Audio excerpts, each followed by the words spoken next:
Rádios, você ouve música. Rádio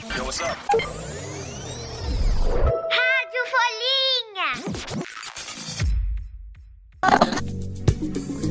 Meus amigos, a hora chegou de votar em alguém pra mudar. Eu represento a voz dos oprimidos. O que ela faz é bem feito, essa mulher tem valor. Uma novidade agora vai chegar. All night on 14.400. All night on.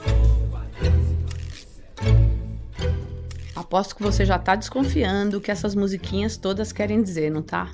Cada uma com um ritmo, cada uma com uma mensagem, cada uma falando como uma pessoa honesta, trabalhadora, cheia de boas ideias.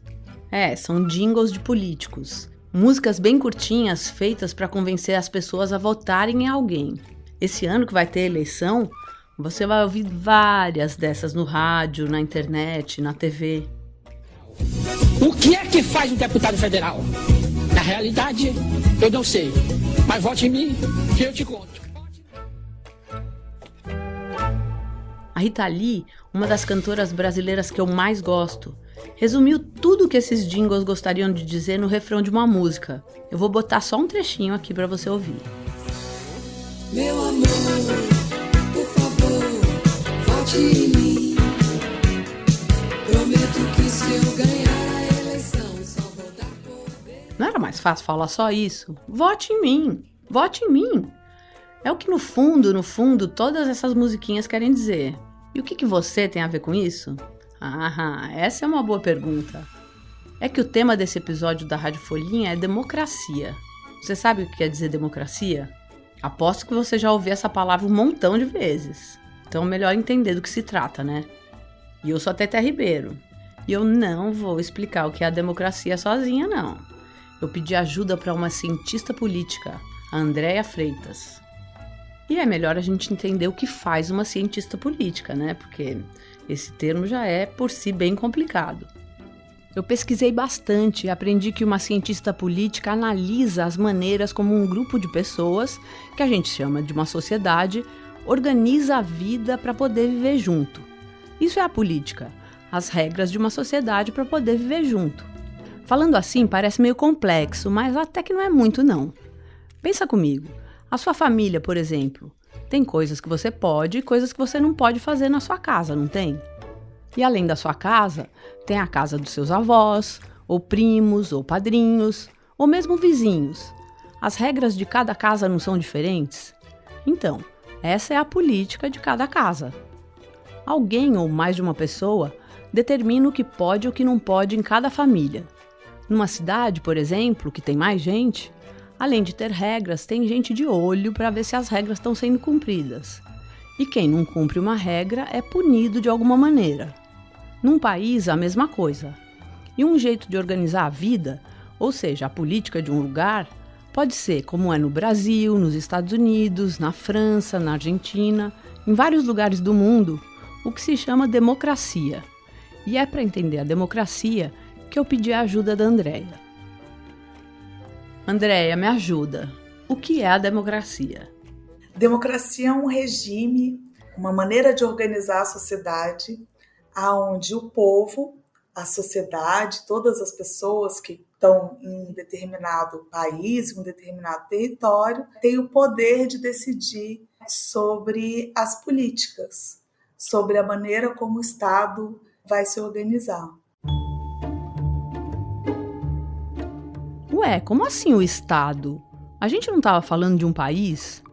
Pois é, negócio de política, às vezes tem umas palavras esquisitas mesmo. Estado quer dizer um lugar, um território que tem fronteiras, então a gente sabe onde começa e onde termina, e que tem sua própria política, ou seja, suas próprias regras. O estado de São Paulo é um estado, mas o Brasil também pode ser chamado de um estado. Aliás, sabia que o nome inteiro do Brasil já foi Estados Unidos do Brasil? Hoje em dia, o nome completo é República Federativa do Brasil. Agora, voltando à fala da Andréia, ela disse que todas as pessoas de um estado podem decidir quais serão as regras daquele estado. Mas alto lá, todo mundo quem? Tem algumas regrinhas. No Brasil, quem pode votar são pessoas maiores de 16 anos, que podem tirar seu título de eleitor e participar do processo eleitoral. Ah, não é bem todo mundo, né? Precisa ter no mínimo 16 anos para votar. E quem vota escolhe deputados, prefeitos, vereadores, governadores, presidente. E são esses caras que vão decidir algumas das regras daquela sociedade. No nosso caso, essa sociedade é o Brasil. E por que, afinal, a gente precisa de regras, punições? Não dá pra gente ser livre, viver em paz e fazer cada um o que quiser? Qual é o problema? Né? As pessoas não pensam igual, né? Quando você está aí na escola e tem que decidir sobre fazer uma atividade, qual esporte vai ser praticado, ou qual livro vai ser lido pela classe, você vai ver que seus colegas provavelmente não têm todos a mesma ideia sobre qual esporte é o mais legal ou sobre qual livro deve ser lido.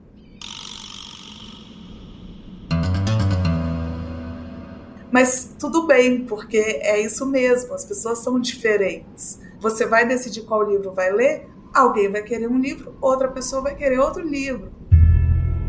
Né? E como vocês decidem juntos, sem entrar numa guerra ou numa luta corporal, qual livro vai ser lido? Vocês vão ter que chegar num consenso. Eventualmente vão votar em qual livro, ou vão, de repente, combinar que hoje se lê esse livro, amanhã lê outro. A gente vai absorver essas diferentes vontades e transformar isso numa organização que permita que a gente conviva apesar de ser diferente. Eu não tinha pensado nisso. Na hora que surge um conflito ou opiniões diferentes. E todo mundo passa por isso, né? Na hora de decidir o sabor da pizza ou o programa que vai fazer no fim de semana, se quer viajar para a praia ou para o campo, ou se vai andar de skate ou jogar futebol. E o que a democracia tem a ver com tudo isso? Tudo!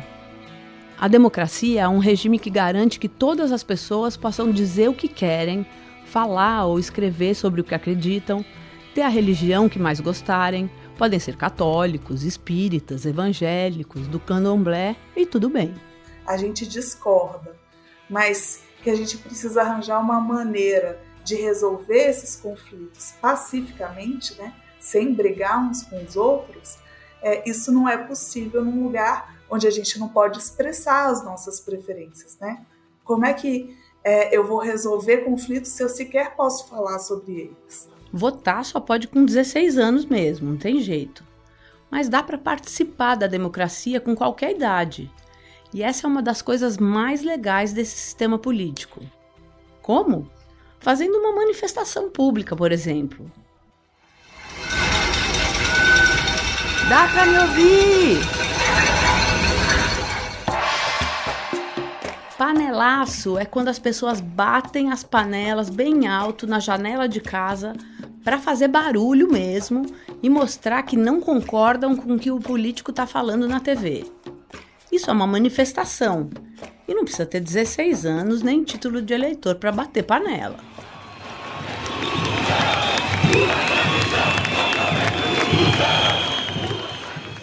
Nem para ir para a rua junto de outras pessoas que querem chamar atenção para uma lei que consideram injusta ou para apoiar um político.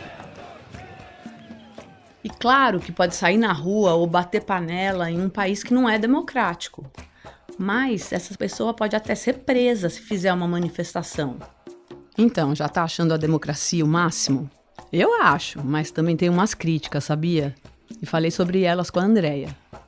Tem uma coisa sobre as pessoas votarem para escolher os prefeitos, vereadores, deputados, governadores, presidentes, que eu acho bem chata. É que tudo bem, tudo ótimo, todo mundo tem o direito de votar. Agora me explica uma coisa, por que a gente é obrigada a votar? Isso não me parece muito democrático. Essa é uma questão também muito interessante. Não são em todos os países que as pessoas são obrigadas a votar. No Brasil a gente é obrigado a votar, mas Nos Estados Unidos, na Inglaterra, na França, as pessoas não são obrigadas a votar. Por que no Brasil a gente é obrigado a votar? No Brasil, especificamente, quando se criou a regra que diz que todo mundo deve votar, o raciocínio, a maneira como os representantes estavam pensando, era em garantir a participação da maior parte da população possível. E tem mais uma coisa bem legal. É que se o governo diz que todo mundo é obrigado a votar, então ele tem que dar um jeito de todo mundo ter acesso a uma urna, aquele lugar onde se vota. Isso tem que acontecer no país inteiro. Quem mora no meio da floresta amazônica ou numa fazenda distante de qualquer cidade, qualquer pessoa no Brasil com mais de 16 anos tem que ter perto da sua casa uma urna no dia das eleições. Andréia, eu quero te perguntar uma coisa que sempre me intriga. Numa democracia, a maioria elege o seu candidato, certo? Se o maior número de pessoas votar numa pessoa, aquela pessoa vai ser o presidente, ou o governador, ou o prefeito. E aí vai defender essa maioria. A gente sabe que todo mundo, todo presidente eleito tem a obrigação de olhar para todo o país, toda a população. Mas a verdade é que quem elegeu foi a maioria. Nesse caso, como é que ficam as minorias? Quem é que vai falar por aquele grupo de pessoas que é pequeno, que não foi capaz de juntar gente suficiente para eleger ninguém? Esse é o mais legal do regime democrático. Um regime democrático é um lugar onde, embora a maioria tome as decisões, sempre tem que haver o respeito à minoria. Se a gente viaja 2 séculos para trás, o direito à liberdade de expressão não existia. Se a gente viaja 50 anos para trás, 60 anos para trás, não existia voto universal na maioria dos países. Não eram todas as pessoas que podiam votar nos seus representantes. Então, a democracia é um regime de constante expansão dos direitos, onde os direitos estão sendo sempre repensados. A proteção do Estado ela é dada para todas as pessoas, independente de quem elas votaram. E o Brasil é uma democracia, isso a gente já sabe. Aliás, daqui a pouco tem eleição, hein? Mas as minorias brasileiras, as pessoas negras, os povos indígenas, quem não tem onde morar, não parece que eles têm muito poder nem muita proteção, não é verdade? É verdade. Quando você olha para o nosso Congresso Nacional, o nosso Legislativo, você vê só homens brancos de uma certa idade, já ali na idade do vovô e da vovó, talvez. Quase não vê mulheres, quase não vê negros, quase não vê índios. Embora a gente seja uma democracia, a gente está muito longe de ser uma sociedade onde todos têm, de fato, seu direito à voz representado dentro do universo político. E como isso pode mudar? Com a participação de todos nós. Então, se a gente quer ter mais mulheres, mais negros, mais indígenas no parlamento, a gente tem que lutar e participar e se expressar para colocar pressão nos nossos representantes para que eles tomem boas decisões em favor das políticas que a gente gostaria de ter. Grande marcha pela demarcação das terras indígenas no Brasil. Nós queremos dizer, enquanto povo originário, que o nosso direito é um direito que não se pode mexer. Tem que participar, tem que falar com os pais para votarem direito, pensarem em quem estão votando, tem que pedir para eles se informarem, tem que discutir em casa sobre política. Tem outra coisa também que volta e meia a gente ouve falar. Isso é um ataque à democracia. Quem tanto está atacando a democracia? Quem é o inimigo da democracia? O maior inimigo da democracia são as pessoas que não conseguem conviver com a diferença. Que não conseguem conviver com a diferença de etnia, de raça, diferença de gênero, diferença de preferências, diferenças de vontades. O sistema democrático, ele deve ser construído em torno do respeito a quem é diferente, a quem pensa diferente. E essas pessoas, elas não podem ser expulsas do país. Se a gente está numa sala de aula e tem que escolher alguma coisa, a gente não pode simplesmente falar para a pessoa que discorda da gente sair da sala. Ela tem que participar. Os inimigos da democracia são aquelas pessoas que acham que todo mundo tem que pensar igual. Eu sempre ouço também que a democracia é a melhor forma de governo. Mas não é possível que a democracia seja perfeita. Ela também tem defeitos, não tem? Ela não é perfeita, não. A democracia tem muitos defeitos. Por exemplo, a democracia não gera necessariamente igualdade entre as pessoas. Esse talvez seja o maior defeito da democracia. A democracia é um sistema que, de certa forma, precisa de igualdade, né? Se a minha preferência, se a minha vontade vai ser considerada igual à do meu vizinho, à do meu colega, à do meu irmão, à do meu pai, à do meu tio, então eu devia ter, de certa forma, as mesmas condições ou o mesmo poder de influência dessas pessoas. Mas não é todo mundo igual de verdade, né? A gente tem muita desigualdade. E num país como o Brasil, a gente tem desigualdades ainda mais profundas. Mas isso vale para todos os países do mundo.